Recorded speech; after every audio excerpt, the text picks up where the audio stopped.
మీ పేరు? నా పేరు తుంపాల పెంటయ్య. ఏం చేస్తుంటారు అన్న మీరు? నేను ఆటో డ్రైవర్. Auto driver. ఎక్కడైనా ఏరియా అన్న మీరు? మాది గోపాలపట్నం. గోపాలపట్నం. అన్న ఎలక్షన్స్ వస్తున్నాయి కదా, ఇక్కడ గాజువాక నియోజకవర్గం వైసీపీ నుంచి గుడివాడ అమర్నాథ్ గారు, టీడీపీ నుంచి పల్లా శ్రీనివాసరావు గారు పోటీకి వస్తున్నారు. వీళ్ళిద్దరి మధ్య పోటీ ఎలా ఉంటుంది అంటారు? ఏంటి అసలు? వన్ సైడ్ వార్ పల్లా సీన్కి నేను చాలామందిని అడిగాను, ఇక్కడ ఎంక్వైరీ చేశాను. చాలామంది పల్లా సీన్ ఇన్ అవుతారని చెప్తున్నారు. అంటే ఇద్దరు కూడా లోకలే కానీ అని కూడా అంటున్నారు. ఇద్దరు పోటీ ఉంటుంది, ఒక సామాజిక వర్గం అని చెప్పేసి అన్నమాట. ఒక సామాజిక వర్గం కాదు, పల్లా సీన్ యాదవ్ సామాజిక వర్గం, గుడివాడ అమరాజే టాప్ సామాజిక వర్గం. అదే ఏం మరి స్టీల్ ప్లాంట్ పక్కనే ఉంది కదా. ఈరోజు నాకు జగన్మోహన్ రెడ్డి గారు గతంలో హామీలు ఇచ్చారు, 25 మంది ఎంపీలను ఇస్తే నేను సాధిస్తాను, రైల్వే జోన్ కానీ ప్రత్యేక హోదా కానీ స్టీల్ ప్లాంట్ని కాపాడుతానని చెప్పి హామీ ఇచ్చారు. అందులో భాగంగానే ఇక్కడ ఎంఈవి సత్యనారాయణ గారు గెలుచుకోవడం చూసాం మనం వైజాగ్ పార్లమెంట్కి. మరి ఆయన ఏమన్నా అభివృద్ధి చేశారంటారా? వీటి గురించి ఏమన్నా పట్టించుకున్నారా? ఇప్పుడు ఎంఈవి సత్యనారాయణ ఎంపీగా అయ్యే 5 సంవత్సరాలు అయ్యింది. ఏ రోజు కూడా విశాఖపట్నం పార్లమెంట్ ఇష్యూలో కానీ, రైల్వే జోన్ ఇష్యూలో కానీ, స్టీల్ ప్లాంట్ ఇష్యూలో కానీ, ప్రత్యేకవాద ఇష్యూలో కానీ ఏ రోజు పార్లమెంట్లో వెళ్ళి ఆయన గలవిప్పేది లేదు. వెళ్ళాడు, చాయ్ సమాజ్ తినేసేసాడు, శుభ్రంగా హ్యాపీగా ఏసీలో పడుకున్నాడు. ఇంటికి వచ్చాడు. ఇక్కడ ఆయన రియల్ ఎస్టేట్ వ్యాపారం, పెద్ద పెద్ద ఇంచులు వేస్తాడు. ఆయన వ్యాపారం ఆయన చూసుకుంటుంది తప్ప విశాఖ అభివృద్ధికి ఆయనకి కావాల్సింది ఏముందని? పెదలు పోయేది పెదలే కదా పోతారు, ఆయనకి ఏ సంబంధం ఉంటుంది? అన్న ఏంటి మరి ఈసారి ఎంపీ అభ్యర్థులుగా టీడీపీ నుంచి శ్రీభారత్ గారు, వైసీపీ నుంచి ఝాన్సీ గారు పోటీ చేస్తారు, బొత్స ఝాన్సీ గారు. మరి వీళ్ళిద్దరిలో ఎవరైతే గట్టిగా ఫైట్ చేయగలరు అనుకుంటున్నారు? బొత్స ఝాన్సీ గారు ఆల్రెడీ ఇంతకుముందు ఎంపీగా చేశారు, విజయనగరం ఎంపీ. ఆవిడ ఏ రోజు పార్లమెంట్లో విశాఖపట్నంలో గురించి ఎప్పుడు గలమిప్పేది లేదు, విజయనగరం గురించి గలమిప్పేది లేదు. భర్త అంటే ఆయన ఆల్రెడీ ఎడ్యుకేషన్ పర్సన్స్, శుభ్రం చదువుకున్నాడు. ఆయన అయితే పార్లమెంట్లోని గల్లా జయదేవ్, రామ్మోహన్ నాయుడు ఏ విధంగా ఫైట్ చేసి మన ఆంధ్రప్రదేశ్ కోసం మాట్లాడారో అదేవిధంగా భర్త అయితే మాట్లాడగలరని నా అభిప్రాయం. అంటే ఆయన గత 5 ఏళ్ళుగా ఓడిపోయి ఉన్నారు కదా, ఈ ప్రాంతంలోనే ఉన్నారు. మరి అప్పుడు గత 5 ఏళ్ళను ఈయన ఇక్కడ విశాఖపట్నంలో ఉన్నాడు. ఆయన గీతం యూనివర్సిటీ బాలకృష్ణ అల్లుడు అని పేరు ఉంది. వాళ్ళ తాతగారు ఎంఏవి మూర్తి గారు ఆల్రెడీ 2 సార్లు పార్లమెంట్ సభ్యుడికి చేశాడు. ఇప్పుడు బొత్స ఝాన్సీ నుంచి విజయనగరం ఉంది. ఆవిడ ఇక్కడికి వచ్చి ఆవిడ ఏం చేస్తుంది? ఆవిడ గెలిచి ఇక్కడ ఉంటుందా? ఆవిడ ఈ సొంతూరు విజయనగరం వెళ్ళిపోతుంది, కానీ ఇక్కడ ఇప్పుడు ఉండదు కదా. ఆవిడ వెళ్ళిపోతుంది విజయనగరం. ఆవిడ ఏం మాట్లాడుతుంది పార్లమెంట్లోనే? ఇప్పుడు మాట్లాడడానికి శ్వాస ఇచ్చినా వాళ్ళ వెనకాల ఉన్న వాళ్ళు మాట్లాడినప్పుడు ఆవిడకి పెద్దగా చదువుకోవచ్చు, కానీ అందరూ పబ్లిక్లో మాట్లాడడానికి కూడా భయం అంటూ ఉంటుంది కదా. ఆ భయం మీద ఆవిడేం మాట్లాడలేదు. అని మరి గతం 1 సంవత్సరం క్రితం ఎంఈవి ఫ్యామిలీ మొత్తం కిడ్నాప్ అయిందని చెప్పి కూడా వార్తలు వచ్చాయి కదా, ఎలా అనిపిస్తుంది? అప్పుడు కమిషన్ల కోసం ఆయన్ని కిడ్నాప్ చేసిన ఆయనే ఒప్పుకున్నాడు. ఇక్కడ వ్యాపారం చేయడం చాలా కష్టం, నేను హైదరాబాద్ పారిపోతున్నాను, ఇక్కడ విశాఖపట్నంలో వ్యాపారం చేయడానికి నాకు ఇక్కడ ధైర్యం సాగట్లేదు, ఇక్కడ మాఫియా పెరిగిపోతుందని చెప్పి అన్నాడు. ఆయనోడితో అన్నాడు. ఇప్పుడు మళ్ళీ వైసీపీలో నా ఎంపీగా పోటీ చేయని, నాకు తూర్పు టికెట్ ఇవ్వండి అని చెప్పి తూర్పు టికెట్ నుండి ఆయన పోటీ చేస్తున్నాడు. అన్న ఏంటి మరి గంజాయి వాడకం పెరిగింది ఇక్కడ, వైజాగ్ అనేది గంజాయి అడ్డాగా మారిపోయిందని చెప్పి చాలా ఆరోపణలు వస్తున్నాయి, చాలా వార్తలు వస్తున్నాయి. ఏం చెప్తాను? గంజాయి అంటే చాలా మాది 89వ వార్డు, మా వార్డులోనే అప్పుడే 3 సార్లు గంజాయి దొరికింది. ఆ తర్వాత చాలామంది కుర్రలు నైట్ టైం మా ఏరియాలో చాలామంది గంజాయి కాలుస్తున్నారు. కాల్చలేదని అని చెప్పడానికి ఏం లేదు. అలా కాకపోతే మొన్న 25,000 కేజీలు డ్రగ్స్ విశాఖపట్నం పోర్టులో దిగిపోయింది. అది ఎవడ ఏండుందో ఏటుందో ఎవరికి తెలియదు. అది ఫస్ట్ రోజు, 2వ రోజు అడవుడు చేశారు. 3వ రోజు నుండి దాని గురించి ఏమైందో ఏటో తెలదు. అది ఏ అధికార పార్టీ ఏండుందో అది ఏ అధికారులు ఏండుందో తెలీదు. అది ఏమైందో తెలియదు. అది ఆఖరికి అది అలా కనుమరుగు అయిపోయింది. అన్న ఏంటి మరి ఈసారి ఎంపీ భరత్ గారు గెలుస్తారని అంటున్నారు ఎంపీ అభ్యర్థిగా. మరి ఆయనకి మెజారిటీ వచ్చే అవకాశం ఉందంటారు ఇక్కడ? Last time JD Lakshminarayana Janasena తరఫున పోటీ చేశారు. ఆ రోజు క్రాష్ ఓటింగ్ పడ్డది. తెలుగుదేశం వాళ్ళు కూడా చాలామంది ఆయన జేడీ లక్ష్మీనారాయణ గారు ఒక ఐఏఎస్ ఆఫీసరు జగన్ అరెస్ట్ చేశారు, దీనిలోనూ నీతి మంత్రులు నిజాయితీ మంత్రులు అని ఆయనకి ఓటు వేశారు. చాలామంది క్రాష్ ఓటింగ్ పడ్డది. ఆ క్రాష్ ఓటింగ్లో ఆయన 2,30,000 ఓట్లు ఆయనకి వెళ్ళిపోయి, అదే భరత్ గారు ఆ రోజు జేడీ లక్ష్మీనారాయణ లేకపోతే భరత్ గారికి మినిమం 1,00,000 ఓట్ల మెజారిటీ గెలిచారు. ఆయన మహా ఓడిపోతే 3,600 ఓట్లు తేడాతో ఓడిపోయారు. అంతకన్నా ఎక్కువ ఓట్లతో తేడాగా ఓడిపోలేదు కదా ఆయన. ఈసారి గ్యారెంటీ ఇన్ అవుతారు భరత్ గారే. అంటే ఓవరాల్గా ఎన్నికలు ఎలా ఉండబోతున్నాయి అంటారన్న? ఎన్నికలు అంటే అన్న ఇప్పుడు గాజువాక ఉంది, గాజువాక నియోజకవర్గం మటుగా తడిగొట్టు వేసుకుని పడుకునే పల్లాసీని గెలుస్తారు ఇక్కడ. అంటే ఏపీ మొత్తం ఎలా ఉంది అంటే? ఏపీ సంగతి మనకు తెలియదు, కానీ మనకి ఇక్కడ గాజువాక సంగతి చాలామంది నేను అడిగాను. టిఫిన్ కోట్ల దగ్గర, ఆటోలు ఇలా ఆటోనర్ వర్కర్ల దగ్గర అడిగి ప్రతి వాళ్ళు పల్లాసీన్కి ఇక్కడ ఎడ్జ్ ఉంది ఈ గాజువాక నియోజకవర్గం. ఓకేనా, థ్యాంక్ యూ. నా పేరు నమ్మి శ్రీను. ఏం చేస్తారు బాబాయ్? మేము కూలి పనేనమ్మా. కూలి పనే చేస్తారు. ఏ ఏరియా బాబాయ్? మాది ఇక్కడే చెట్టుపల్లి ఆటో నగర్. అదే ఎలక్షన్స్ వస్తున్నాయి కదా, ఇక్కడ గాజువాక నియోజకవర్గంలో ఈసారి టీడీపీ నుంచి పల్లా శ్రీనివాసరావు, వైసీపీ నుంచి గుడివాడ అమర్నాథ్ వీళ్ళిద్దరూ పోటీ చేస్తున్నారు కదా, ఎలా ఉంటుంది అంటారు? ఎలా ఉంటుందంటే ఇద్దరు కూడా లోకల్ పర్సన్లే.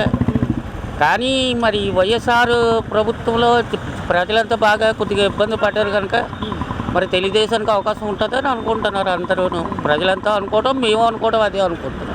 అంటే డబ్బులు వేస్తున్నామని అంటున్నారు కదా బటన్ నొక్కి ఈ రోజున. డబ్బులు వేసినామా ఒకటి మీరు ఆలోచించండి, మండబులు మనకే వేస్తారా లేవని ఇంటికాడ నేను తెచ్చి మనకే వేస్తారా? వేరు కదా, మండబులు మనకే వేస్తారు. డబ్బులు కాదు. ఇప్పుడు ధరలు తక్కువ కొద్దిగా పద్ధతిగా ఉండి పేద సోద బతికేటట్టుగా ఉండి ఏ ప్రభుత్వమైనా ఒకటే. మేము కష్టపడకంటే వాళ్ళు మాకు తెచ్చిపెట్టరు కదా. మేము కష్టపడి పని చేసుకుని రూపాయి డబ్బులు తెచ్చుకుంటేనే బాగుంటుంది. ఏ ప్రభుత్వం అయినా ఎవరు వచ్చినా, ఇప్పుడు పలాసీని గారు కానీ అమర్నాథ్ గారు కానీ ఆయన వచ్చినా ఈయన వచ్చినా ఎవరు వచ్చినా నియోజకవర్గంలో పేద సోదం చూసి అన్నీ కొద్దిగా బాగా చూస్తే మాకు మంచిదని మేము కోరుకుంటున్నాము. మరి వాళ్ళు ఏం చేస్తారనేది ఆలోచిస్తాం. మరి ఏమన్నా అభివృద్ధి అయిందంటారు? ఏమీ అభివృద్ధి అవ్వలేదు. ఉన్నదే పాడైపోయింది. పనులు లేవు, తినడానికి తిండి లేదు, పరిస్థితులు అలా ఉన్నాయి. ఏం అభివృద్ధి చెందింది? 5 సంవత్సరాల్లోనే మాకు కనీసం పని కూడా లేకుండా పోయింది. ఇక్కడ రావడం, పొద్దుల్లా కూర్చోవడం, సాయంత్రం 7 గంటలకి ఇంటికి పోవడం. ఇంటికాడలేమో ఎందుకు వెళ్తారో రూపాయి తేరు ఎలా పిల్లలతో అని వాళ్ళు అంత ఇబ్బంది పడుతున్నాం. పేదోళ్ళు చూసిన వాళ్ళు ఎవరూ లేరు, ఏ ప్రభుత్వం చూడట్లేదు. ఆటో వాళ్ళకి 10,000 వేస్తున్నారు, వాళ్ళకి డబ్బులు ఉన్న వాళ్ళకి 10,000 వేస్తున్నారు. మాలాంటి కూలోళ్ళని కూకొని ఉండి తిండి లేక ఇంటికాడ ఇబ్బంది పడలేవు. మాలాటోళ్ళకి ఏ సహకారం లేదు. మరి ఇక్కడ స్టీల్ ప్లాంట్ ఉంది కదా పక్కనే, ఈరోజు స్టీల్ ప్లాంట్ ప్రైవేటీకరణ అడ్డుకోవడానికి ఇక్కడ ఉన్న గెలిచిన ఎంపీ ఎంఈవి సత్యనారాయణ గారు ఏమైనా ప్రయత్నించారంటారా? చేశారో అని అంటారండి. మరి చేశారో లేదో వాళ్ళకి తెలియాలి. ఇప్పుడు ప్లాంట్ ఎంప్లాయీలకి తెలుస్తుంది. మరి మేము ఎంప్లాయీలం కాదు కదండి, నాన్ ఎంప్లాయీలం, కూలిపోయిన వాళ్ళు. మరి మనకేం తెలుస్తుంది అంటే వాళ్ళకి తెలుస్తుంది. పొలిటికల్ లీడర్లకి వాళ్ళకి తెలియాలి. మరి ఈసారి ఎన్నికల్లో ఎంపీ అభ్యర్థిగా టీడీపీ నుంచి భరత్ గారు, వైసీపీ నుంచి ఝాన్సీ గారు పోటీ చేస్తూ ఉన్నారు. వీళ్ళిద్దరిలో ఎవరు గెలిచే అవకాశాలు ఉన్నాయంటారు? భరత్ గారు గెలుస్తారని మా నమ్మకం అంటే.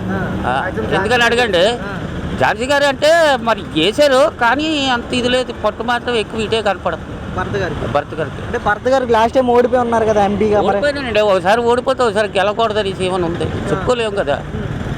ఆయనకు మాత్రం బాగానే ఉంది. ఊపు ఎలా ఉంటుందో తెలియదు. మరి ఝాన్సీ గారి ఓవరాల్గా ఎన్నికలు ఎలా ఉండబోతున్నాయి అంటారు? ఎన్నికలు మాత్రం తెలుగుదేశం వచ్చేస్తే తెలిసి అంటారండి అందరూ కూడా. తెలుగుదేశం కాసేపు బాగా మొగ్గు చూపిస్తారు. కానీ మరి జగన్మోహన్ రెడ్డి నేను గెలుస్తాను 175 అని సవాల్ చేస్తున్నారు. 175 ఒక 75 గెలవనండి చాలు. 175 అనుకుని అందరం చెప్తాం. 100 కేజీలు నేను మోయలేను కానీ మోసేస్తాను అంత.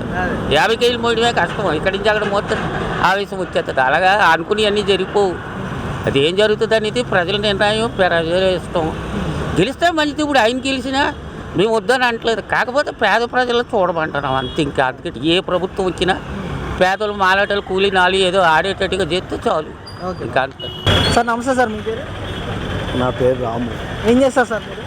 నేను రైల్వే రిటైర్మెంట్. ఎక్కడ సార్ మీకు? నేను అరకు రిటైర్మెంట్. సరే ఎలక్షన్స్ వస్తున్నాయి కదా, సో ఇక్కడ వైజాగ్ అనేది డెవలప్ చేసాము, ఐటీ పరంగా ఎన్నో లక్షల ఉద్యోగాలు ఇచ్చామని చెప్పి ఈరోజు వైసీపీ వాళ్ళు చెప్తున్న తీరు ఏం చెప్తారు? జగన్ మాత్రం ఇవ్వలేదండి ఉద్యోగాలు. ఒక వాలంటీర్లకే ఇచ్చాడు. వాలంటీర్లకి ఇచ్చాడు కానీ రైల్వే కానీ స్టేట్ గవర్నమెంట్ కానీ ఏమి ఇవ్వలేదండి. నా కుర్రోడు చనిపోనాడండి నా ఉద్యోగం ఇచ్చిన తర్వాత. నా ఉద్యోగం ఇచ్చాను విఆర్ ఇచ్చిన తర్వాత తిరిగినా సరే నా కుర్రోడికి ఉద్యోగం అవ్వలేదు. ఆ రైలు డిఆర్ఎం సీపో వీళ్ళందరూ ఇది చేస్తుంటారు కానీ ట్రై చేస్తుంటారు కానీ ఇవ్వాలని రూల్ లేదని కొంతమంది, ఇస్తామని కొంతమంది. ఇది మోడీ వస్తే మాకు కొంచెం బాగలుగుతుందండి. సరే అంటే ఎంఈవి సత్యనారాయణ గారు ఎంపీగా ఉన్నారు కదా వైజాగ్ పార్లమెంట్కి, ఆయన ఏమన్నా పోరాటం చేశారంటారా? స్టీల్ ప్లాంట్ ప్రైవేటీకరణ అడ్డుకోవడం కానీ లేకపోతే రైల్వే జోన్ తీసుకురావడం విషయంలో కానీ? రైల్వే జోన్ మనకి వాళ్ళు తీసుకురాలేరండి. వాళ్ళకి ఇంకా జగన్కి ఇది లేదు. అంటే ఎందుకని సార్? రైల్వే 25 మంది చేత కాదండి. చెయ్యోతే ఎగదొబ్బినాడు, చెయ్యోతే ఎగదొబ్బినాడు. ఎంతమంది చెయ్యోత వేయాలి, బట్టలు నొక్కేద్దాం, డబ్బులు వేయలేదు. ఇక నాడు ఇకనే రైల్వే జోన్ తెస్తాడు. అంటే గతంలో హామీలు ఇచ్చారు కదా, 25 మంది ఎంపీలు ఇస్తే ప్రత్యేక హోదా సాధిస్తాను కేంద్రం మెడలో ఉంచని. అదంతా ఉట్టిదే. అది గెలిచిన దాకా మాటలు గెల్లిచ్చి వెనకెట్టారు. ఎక్కడ రోడ్లు బాగున్నాయి, ఎక్కడ ఏంటి ఉన్నాయి, ఎవరికి ఉద్యోగాలు ఇచ్చినాడు, వాలంటీర్లకి ఇచ్చినాడు, వాలంటీర్లకి ఇచ్చినాడు. ఆ వాలంటీర్లకైనా 5,000. ఏదైనా ఇంకా సెంట్రల్లోని మోడీనే, ఇక్కడ చంద్రబాబు నాయుడు లేకపోతే పవన్ కళ్యాణ్ వస్తే మంచిది. సరే, అంటే ఇక్కడ పార్లమెంట్ అభ్యర్థిగా శ్రీభారత్ గారు టీడీపీ నుంచి, వైసీపీ నుంచి ఝాన్సీ గారు పోటీ చేస్తున్నారు కదా, వీళ్ళిద్దరి మధ్య ఎలా ఉంటుంది అంటారు? ఎవరు వస్తే ఇక్కడ రైల్వే జోన్ కానీ స్టీల్ ప్లాంట్ విషయంలో కానీ పోరాటం చేస్తారంటారు? ఏం చెప్తారు? మరి నేను చెప్తానా, నేను ఒకటే మాట ఆడుతాను, వైసీపీ మాత్రం ఇంకా పనికి రాదండి. వాళ్ళు మిగతా చూస్తున్నాం మనం, వాళ్ళు తడుముకోవడానికే చూస్తాండ్రు, పదవులు గెలుచుకోవడానికి చూస్తాండ్రు. వాళ్ళు ఇంకా ఏదో కేసులు ఉంటే మాపు చేసుకోవడానికి చూస్తారు ఇక్కడ, అంతే. సరే, ఇప్పటికే చూస్తున్నాం ఋషికొండ మీద ఒక ప్యాలెస్ కట్టడం 500 కోట్లు ఖర్చు పెట్టి, ఒక టాయిలెట్కి 25 లక్షలు ఖర్చు పెట్టారని చెప్పి తెలుస్తుంది కదా, ఎలా అనిపిస్తుంది? మరి ఆ సంగతి మీ అందరికీ తెలిసిందే కదా, మళ్ళీ నేనేరా చెప్పాలి, ప్రతి మానవుడికి తెలిసిందే అది. రవికుమార్. ఏం చేస్తుంటారు? Taxi driver. Taxi driver. ఎక్కడ ఏరియా? ఇక్కడే తాచేళ్ళ పొలం. అన్న, ఎలక్షన్స్ వస్తున్నాయి కదా, ఇక్కడ ఎలా ఉంటుంది అంటారు? వైజాగ్ నార్త్ అనేది, ఇక్కడ బీజేపీ పార్టీ నుంచి విష్ణుకుమార్ రాజు గారు, వైసీపీ నుంచి కేకే రాజు గారు పోటీ చేస్తున్నారు కదా, ఎలా ఉంటుంది అంటారు? నాకు తెలిసి ఏంటంటే జగన్కి అయితే ఓటేను. ఎందుకనన్నా? ఎందుకన్నా 10,000 ఇచ్చి ఆశ చూపించి 50,000 దొబ్బుతుండే. ఎందుకు తెలుసా? అది కూడా చెప్తాను. ఎందుకంటే ఈ గీత ఉంది కదా, 150 ఉండేది, 150 రూపాయలు కేసు, అది 300 ఏం చేయాలి? గవర్నమెంటే కదా చేస్తుంది. 10,000 ఆశ చూపించి నాకు 10,000 అవసరం లేదు, ఇన్సూరెన్స్ లేదు, ట్యాక్స్ తగ్గించండి, డీజిల్ మీద అది తగ్గించాలి. కానీ 10,000 రూపాయలు ఇచ్చేసి ఇచ్చేస్తాం, అది చేస్తాం, మీకు వాళ్ళు డబ్బు ఇచ్చేస్తున్నాం, అమ్మఒడి ఇచ్చేస్తాం, నాన్నఒడి ఇచ్చేస్తాం, ఇవన్నీ మాకెందుకు? నేను మరి ఇక్కడ ఈసారి ఎన్నికల్లో ఇక్కడ ఏమన్నా అభివృద్ధి జరిగిందంటారా వైజాగ్లో ఈ 5 ఏళ్ళలో? ఏం చెప్తారు? అభివృద్ధి అయితే ఏమీ జరగలేదన్న. లాస్ట్లో ఎన్ఆర్బిట్ మాల్ ఒకటి తీసుకొచ్చి పెట్టారు, మంచిదే. ఎన్ఆర్బిట్ మాల్ మంచిదే. లాస్ట్లో తేడా ఎందుకు? బోల్డ్ కంపెనీలు రావాలి, ఆ కంపెనీలు రాలే. వచ్చాయి అప్పుడు 5 years బ్యాక్ ఎలక్షన్ టైంలో కంపెనీలు వచ్చాయి, అవన్నీ పోయాయి జగన్ గారి దయ వల్ల. అంటే యువతకి ఏమైనా ఉద్యోగాలు వచ్చినాయి అంటారా ఇక్కడ? ఇవో ఇలాగే మంతా తిరుగుతుంటారు అందరూ, ఏడు చేయాలి తెలియక దిక్కుమాలిన స్పిరిట్ మందు తాగేసి తిరుగుతుంది. మేము అలాగే తయారయ్యాం. మేము ఒకప్పుడు మంచి డ్రైవర్లు, లాంగులు తిరిగాము. ఈరోజు మరి గంజాయి వాడకం పెరిగిందని అంటే టన్నులు ఉందా చూపిస్తాను కావాలంటే. టన్నులు ఉంది వైజాగ్లో. ఎక్కడికి వెళ్ళినా గంజాయి కనబడుతుంది. సిగరెట్లు తక్కువ, గంజాయి ఎక్కువ కనబడుతుంది. మరి ఈసారి ఇక్కడ ఎంపీ అభ్యర్థిగా టీడీపీ నుంచి శ్రీభారత్ గారు, వైసీపీ నుంచి ఝాన్సీ గారు పోటీ చేస్తున్నారు కదా, సో వీళ్ళిద్దరు ఎలక్షన్లో ఎవరు కనబడుతుందో తెలియదు. కానీ అదే ఎవరు నిలబడుతుందో తెలియదు. కానీ వేస్ట్ ఎలక్షన్లే బొక్క. ఎవడు వచ్చినా మమ్మల్ని ఏకలు పీకింది ఏం లేదు. అంటే మీరు జగన్ ఓటైనా అంటున్నారు కదా? జగన్ కాదు, ఎవరికి ఓటైనా